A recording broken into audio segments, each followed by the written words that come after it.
प्रत्येक के घर में महाभारत होना चाहिए। महाभारत को पंचम वेद कहा गया है।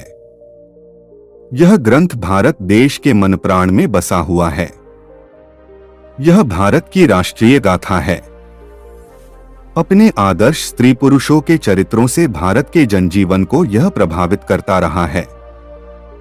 इसमें सैकड़ों पात्रों, स्थानों, घटनाओं तथा विचित्रताओं व विडंबनाओं का वर्णन है। महाभारत युद्ध के यूं तो कई कारण गिनाए जा सकते हैं, लेकिन भली भांति विचार करने के बाद यह सिद्ध हुआ कि ये चार कारण नहीं होते तो महाभारत युद्ध कभी होत ही नहीं। इससे पहले हमने भीष्म की भूलें आपको बताई थी। निषादराज की शर्त राजा शांतनु का विवाह गंगा से हुआ था।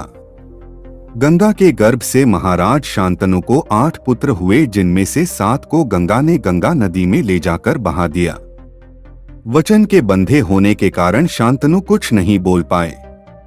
जब गंगा का 8वां पुत्र हुआ और वह उसे भी नदी में बहाने के लिए ले जाने लगी तो राजा शांतनु से रहा नहीं गया और उन्होंने इस कार्य को करने से गंगा को रोक दिया। गंगा ने कहा, राजन, आपने अपनी प्रतिज्ञा भंग कर दी है, इसलिए अब मैं आपके पास नहीं रह सकती। इतना कहकर गंगा वहां से अंतर्ध्यान हो गई। महाराजा शांतनु ने अपने उस पुत्र को पाला पोसा और उसका नाम देवव्रत रखा। देवव्रत के किशोरावस्था में होने पर उसे हस्तिनापुर का युवराज घोषित कर दिया। यही देवव्रत आगे चलकर भीष्म कहलाए। अब जब गंगा चली गई तो एक दिन शांतनु यमुना के तट पर घूम रहे थे कि उन्हें नदी में नाव चलाते हुए एक सुंदर कन्या नजर आई। शांतनु उस कन्या पर मुग्ध हो गए।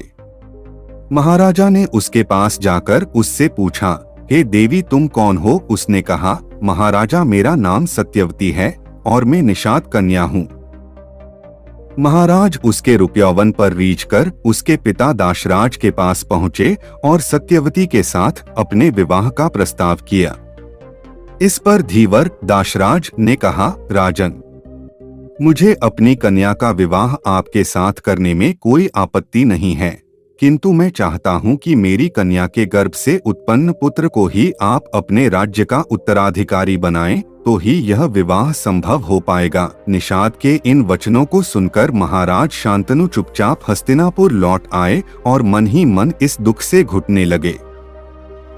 महाराज की इस दशा को देखकर देवव्रत को चिंता हुई। जब उन्हें मंत्रियों द्वारा पिता की इस प्रकार की दशा होने का कारण पता चला तो वे निषाद के घर जा पहुंचे और उन्होंने निषाद से कहा, हे निषाद, आप सहर्ष अपनी पुत्री सत्यवती का विवाह मेरे पिता शांतनु के साथ कर दें। मैं आपको वचन देता हूं कि आपकी पुत्री के गर्भ से जो बालक जन्म लेगा वही राज्य का उत्तराधिकारी होगा। कालांतर में मेरी कोई संतान आपकी पुत्री के संतान का अधिकार छीन न पाए, इस कारण से मैं प्रतिज्ञा करता हूं कि मैं आजन्म अविवाहित रहूंगा। उनकी इस प्रतिज्ञा को सुनकर निषाद ने हाथ जोड़कर कहा, हे देवव्रत, आपकी यह प्रतिज्ञा अभूतपूर्व है। इतना कहकर निषाद ने तत्काल अपनी पुत्री सत्यवती को देवव्रत तथा उनके मंत्रियों के साथ हस्तिनापुर भेज दिया। पांडु को किंदम ऋषि का शाप। सत्यवती के गर्भ से महाराज शांतनु को चित्रांगद और विचित्रवीर्य नाम के 2 पुत्र हुए। चित्रांगद की युद्ध में मृत्यु हो गई, तब विचित्रवीर्य को सिंहासन मिला। उसकी 2 पत्नियां अंबालिका और अंबिका थीं।